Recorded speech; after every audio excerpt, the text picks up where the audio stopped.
Welcome to the Heather Penny Podcast, where our goal is to help you reach your potential by increasing clarity, building confidence, and engaging courage. Heather is a leadership coach, trusted advisor, and admired author. I'm Christina Morales, a writer and marketer, and Heather is my friend and my coach. So today we're going to talk about part 2 of our 4 Tires series, which is something quite pivotal in Heather's coaching sessions and her perspective on life. So be sure to listen to last week's podcast or watch it on YouTube about fulfillment and affirmation. They're awesome and you don't want to miss it. So today we're going to address the importance of achievement and growth. So honestly, Heather, this is a hard topic for me to talk about because I haven't achieved what I thought I would. Like, life has put obstacles in my way that impeded where I thought I would be at 45. You know, you have dreams at 10, at 16, 25, and now I'm 45. I look back and I go, okay, I thought I'd be farther along in my life. So is achievement a big goal, or is it celebrating the little steps forward on the way to a big goal? Like, what does achievement mean to you? Well, Christine, if you don't mind, I'm going to do a brief coaching with you. Hey, that's what I think. Let's get real. I am an open book. Like I say, if I'm suffering, if I'm struggling, somebody else is too. So yeah, well, it's with all my fingers pointing back. So I so resonate with what you're saying. I had, let's just say it, ridiculous goals for myself throughout life. And somewhere in my late 20s, it kind of caught up with me and I realized they were ridiculous. And of course I had to stop. And that's part of where I dealt with some depression, anxiety, and brought in some counseling. But yes, thank God I stopped, because what was really going on is that tire of achievement, man, it was on overload. It was trying to overcompensate for all 3 other tires. Okay. So I was pretty much like, who cares about the fulfillment and the affirmation or the growth? Just everybody get on board. This one tire is going to drive me forward in life. You need a unicycle. Exactly. And it's like so unrealistic. And I think, so, and I'm listening to you and I go, yeah, probably what's going on is there's a tremendous amount of focus on the achievement. Yeah. But what you get to do now is really balance your tires. And as you pull over your car, you get to look at the growth, the fulfillment, and the affirmation. I think it's happening as you and I have talked together, but it's what I have to focus on. So achievement's a tricky tire for me personally, because I can really focus on it almost like it could be an addictive thing where I'm so focused on the achievement at all costs. And I love the high of achievement. At the same hand, if I get bored and I'm not achieving anything, it really affects me. So I'm really aware of the fact that I have to be a part of achievement, but it has to be very connected to where I feel fulfilled, where I'm feeling affirmed, and really where I want to grow. I can't just do achievement for the sake of achievement. That's where I get into trouble. Does that make sense? Yeah. And it seems like we talked about affirmation last week. And it's the same thing. I want to achieve because I crave that affirmation. That's, like I told you, that's my love language. I need to be affirmed. And the way I get that is through achieving. And if I don't, then I feel like I've let myself down. I've let others down, and I'm not proud of myself. So how do those 2 tires coincide between achievement and affirmation? Right. And, clearly all 4 of them coincide. And this is the human condition, or the human being is so complex that all of these are connected. But this is my attempt at kind of trying to simplify it and pull it out. So you're right. You're always going to see crossover of all of these. But the achievement really can be connected to the affirmation. So it's almost like, think about the young kid who's always saying, Mom, look at me, look at me. Right. My kids were going through that stage where I thought, oh my goodness, talk about affirmation. And they just wanted me to affirm what they were achieving. Oh yeah. Right? Okay. You remember that stage? Oh, I'm in that stage. I have an 8-year-old. Yeah. And even all my years of teaching too, of look at me, Mrs. Penny, look at me, everywhere. And I even joke with my husband. He loves entertaining me. So I got it everywhere. I got it all around. But that's kind of what's happening, is we're asking people to affirm us for what we're achieving. One of the greatest unconditional love gifts that we can give our children, our relationships, is to say, I love you just for you. And learning how to say that to our children, learning how to say that to one another. I love you for being you. And I actually had a dear friend who said that to me years ago. And it was one of the greatest gifts I'd gotten. She Yeah. looked at me, she goes, you do a lot of amazing stuff, but that's not why I like you. Actually, that's Mhm. not even why I love you. I love you for just who you are.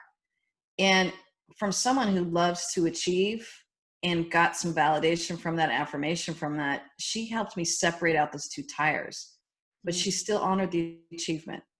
That's She's good. like, wow, you know how to do it. And I do know how to do it because that's what I focused on, right? That's where I got a lot of my, my kudos, my affirmation, but I got it a little too confused at times. So Mhm. as I've matured and aged, it's really a conscious, kind of a mindfulness for me to say, oh, head, you get to achieve because you're made to do that. And at the same Mhm. hand, let's not get that affirmation just so hooked into that achievement so that you're always kind of looking around at the world going, look at me, look at me. Right. Affirm what I'm doing.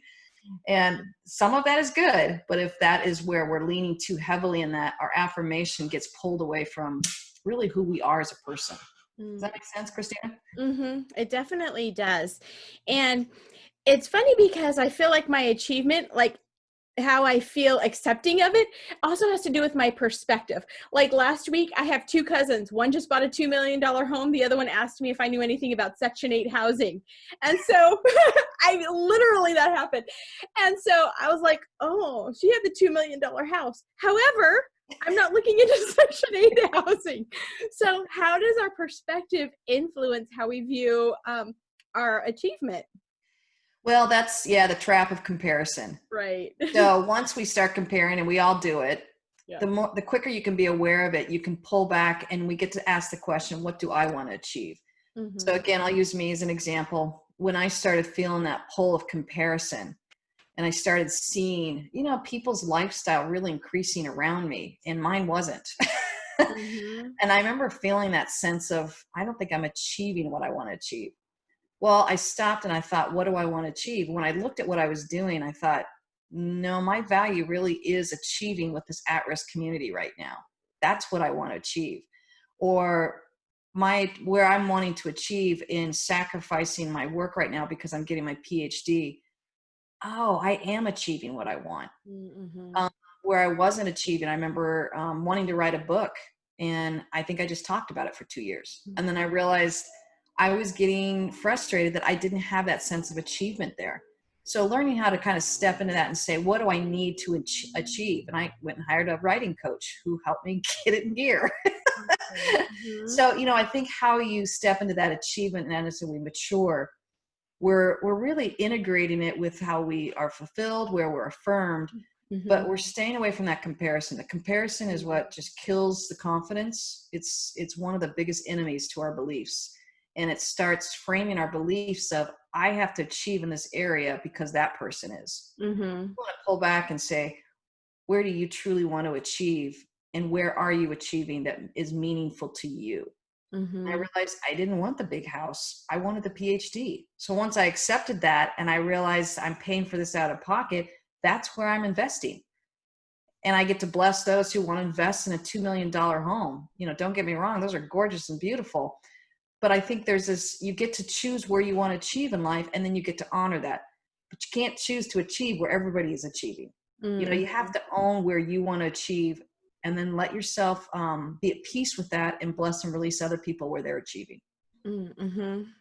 That's awesome. And you mentioned your book and how you hired a writing coach. And a lot of people get stuck. Well, let's talk about the book, which is coming out next year. And so you're achieving, and you knew what you wanted to achieve, and you made actionable steps to get there. Yes. And a lot of people have blockades that prevent them from achieving, like feeling stuck or not making that plan, not hiring that writing coach. So how do you help your clients develop a plan to feel like they're achieving a goal, like they're moving towards a goal? Well, I check all the other tires with it. It's kind of what I do with my book. I coached myself through it. Mm-hmm. The reality was, what I was realizing, my fulfillment was attached to this level of achievement. I wasn't happy trying to do it on my own. And I already knew that I would be a terrible taskmaster. I would try and figure out how to write the book in 6 months or less, and I would be miserable, and everyone around me would be miserable. I mean, I know this is my tendency. So when I started really looking at that, how do I want to enjoy this level of achievement? How do I want to enjoy writing? I literally made that my focus. I Mm. want to achieve not on just writing a book.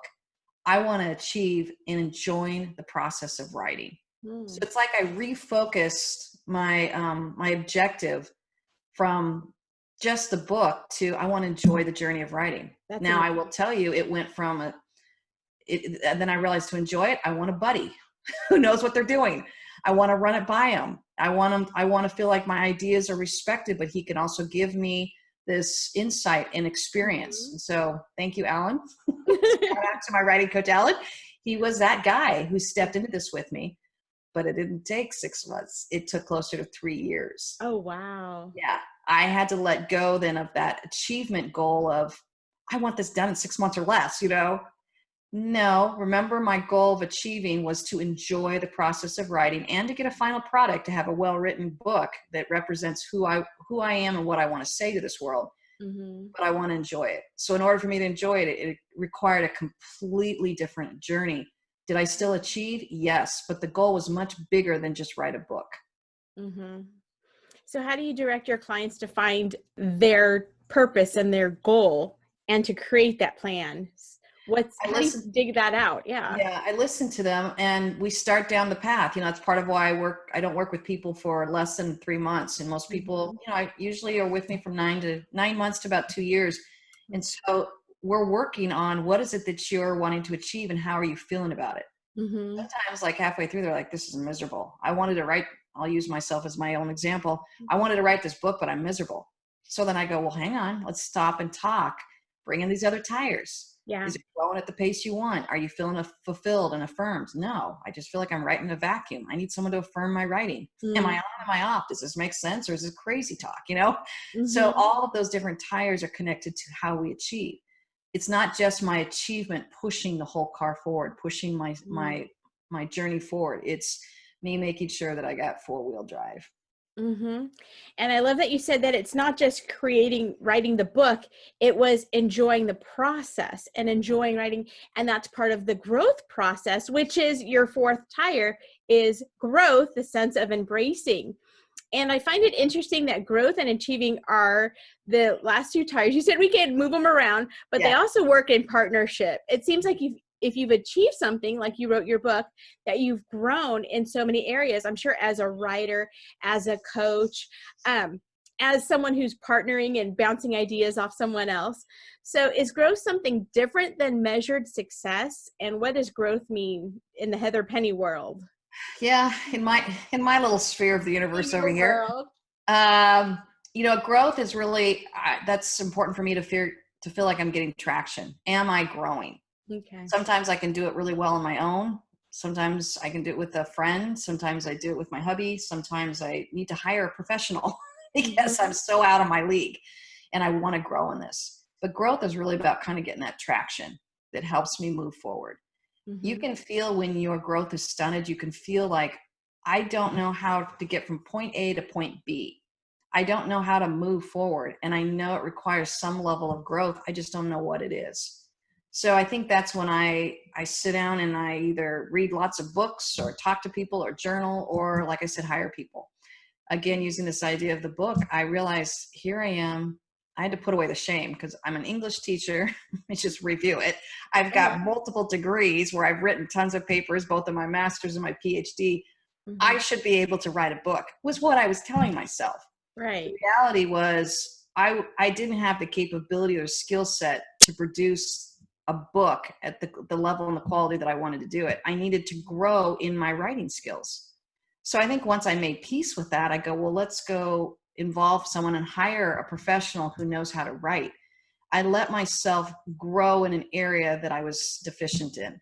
But I had to acknowledge that and also feel this, I had to put away the shame of like, I should know how to do this. No, I shouldn't. Mhm. So I do that a lot with clients. I want to say, you get to grow in any area you want to, and you get to decide how you want to grow. But you do want to set some sort of plan for growth.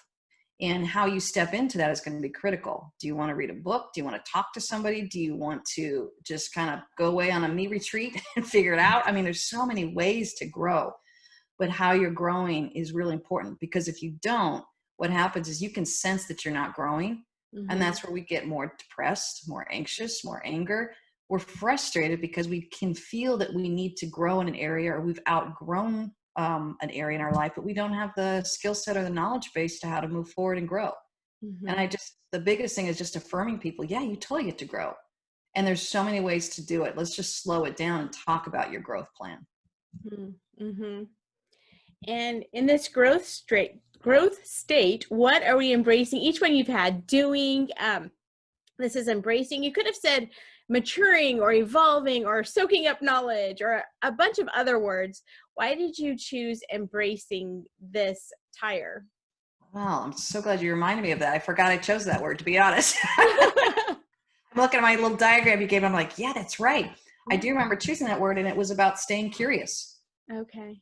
Once I just stayed curious, I'm embracing all the knowledge that's out there for me, all the teachers and the guides and the conversations to be had and to be joined.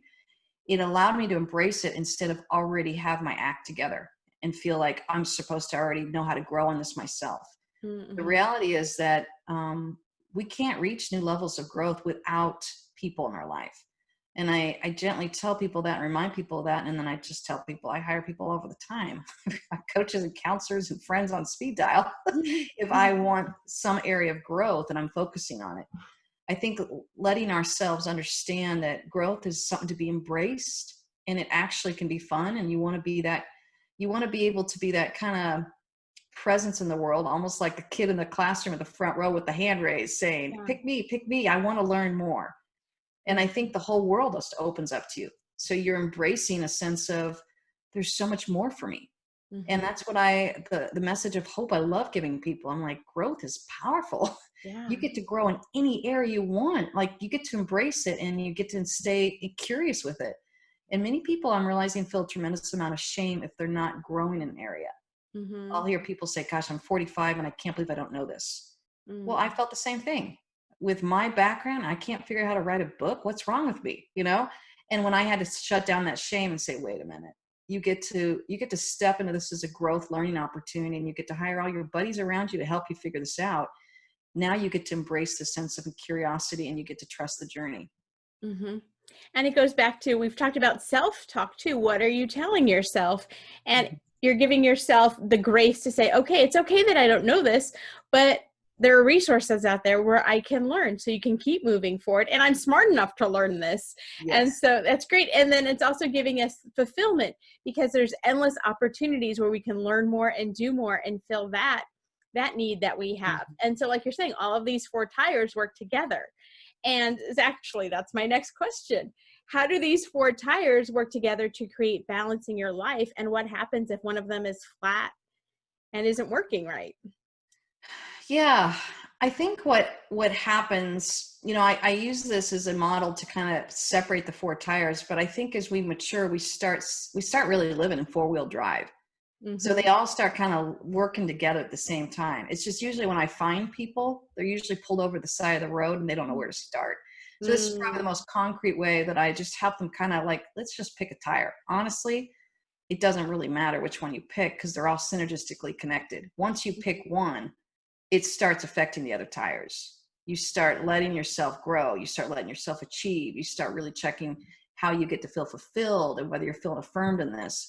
It becomes really a personal dialogue with yourself that says, I'm going to give myself the permission to move in the direction of my life that I want to go.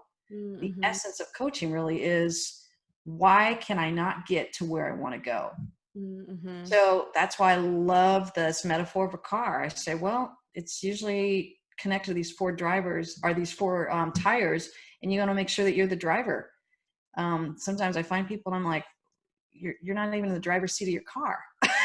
Someone else is driving your car. Someone else is in control of your fulfillment or your achievement or your growth. And by the way, you handed it over.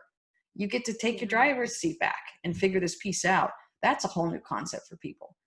So it's all really connected, and which one you step into is really up to you. It's such a personal decision, and most people know pretty clearly. Oh my gosh, yeah, growth, that's the one that resonates with me. And then we just start there. It just opens the dialogue at the conversation to be had. And all tires in it eventually get impacted and affected, just because we're focusing on the one that most appeals to you. How often should we check our tires? I think, I think clearly the obvious answer is when you're kind of low in the water, you're confused in life, with thinking about 3C living, clarity, confidence, courage. When my clarity is low, my confidence low, my courage is low, you better believe I'm running all four of those tires. I'm sitting there going, why am I not achieving? What do I need in order to achieve? Where is it that I'm feeling stuck in my growth? Why am I not feeling fulfilled? Where do I need affirmation? These are questions I quickly ask to get my clarity back. Once I get my clarity back, I can check my beliefs and move into my confidence. And then I have the courage to actually get in the driver's seat and take my car where it needs to go. So you can see how it's all kind of connected to each other. And it's really the essence of 3C living. Mm-hmm. So, Heather, I want to learn more about this. Do you have any resources? Is there anything on your website? Do you have any workshops coming up? How can I learn more? Because I'm a reader and I need to see it in print and I need to highlight. So how can I learn more about your 4 tires for when my tires get flat? Yeah, I totally hear you. I'm a huge researcher, reader myself, and a learner. Clearly if this is something that's appealing to you, you want to learn more, the podcast is the first place to kind of listen to it and I would say, listen to it again and then say, which tire am I really leaning toward that I want to explore? The other thing too, is I write about it in my book. It's coming out this next year. So it will help you sit down and look through it. And at the end of every chapter, I have exercises for how to assess it. Okay. And then clearly, if you want to work with me, this is the type of work I do. And you feel like you want more of that personal one-on-one, that's the work I do with people, helping you kind of assess your tires so that you can be off and running. And then last but not least, I love doing workshops on this. So, I love coming into groups and doing this. And I've done several on the 4 tires, and it's been really powerful. And it's helped groups and organizations and companies. When I step in and teach on this, it's powerful because it becomes a language for their group. So particularly when we're talking about work-life balance, that's their number one target growth area. They'll say, I want to work on my 4 tires. So it's the conversation now I have with myself, with supervisors, and with the team. It develops a language in your company or your group or your leadership team that's very powerful. And it helps the conversation to go exactly where it needs to go, which is when an employee is struggling or some member of the leadership team is struggling, they're able to own, hey, I'm not getting achievement in this area. I'm not getting growth, or I don't feel fulfilled. It brings the conversation where it needs to bring so that we can troubleshoot and get the solutions that we need for that employee. That's exciting because it gets everybody on the same page. We've talked about the importance of communication. And so when people have the words that they can actually use, and then they can talk in shorthand, like you're saying, like, I don't have to go into all this detail. I don't have to be embarrassed. I can just say, hey, my achievement tire is low. And then they can work on projects together. It gives them the tools to use to succeed, which is awesome. Yeah, it's a real basic tool, but it works everywhere. My personal coaching that I work with this full time, this stay-at-home mom, and it's just changing her life. It's powerful and how she's mothering these 3 kids. I'm working with this leader who heard the 4 tires, and it wasn't more for him, it was for his team because their morale was so low. And he said, oh, I know exactly what to do. It's their fulfillment. And I said, okay, yeah, these are the questions to explore around the fulfillment. And it literally was a 30-minute conversation. He was off and running, and it changed into his whole team, the quality of morale. So it's a really basic way for people of initiative and high responsibility, whether they're leading their home or whether they're leading a group or a company, to say, how do I check this for myself, but how do I lead people into this? If we could have more leaders recognizing these 4 tires and more parents and teachers and coaches and counselors recognizing it, we can raise the level of conversation, ultimately really this level of awareness and mindfulness and this sense of really empowerment that you get to be in the driver's seat of your car and know when your car is pulled over and why. It's a really empowering concept. There's an African proverb that says you can go far alone. No, you can go fast alone, but you can go far together. And Yes. so that's exactly it. Well, that's all the time we have for today. Thank you, Heather. Please subscribe to the Heather Penny podcast or the YouTube channel. For questions, comments, and resources, or to connect with Heather, you can go to heatherpenny.com. Remember to live your best life. You have to live intentionally. Have a great day, and we can't wait for you to join us next time. Thanks, Heather. Oh, you're looking forward to it. Thanks, Christina. Thank you.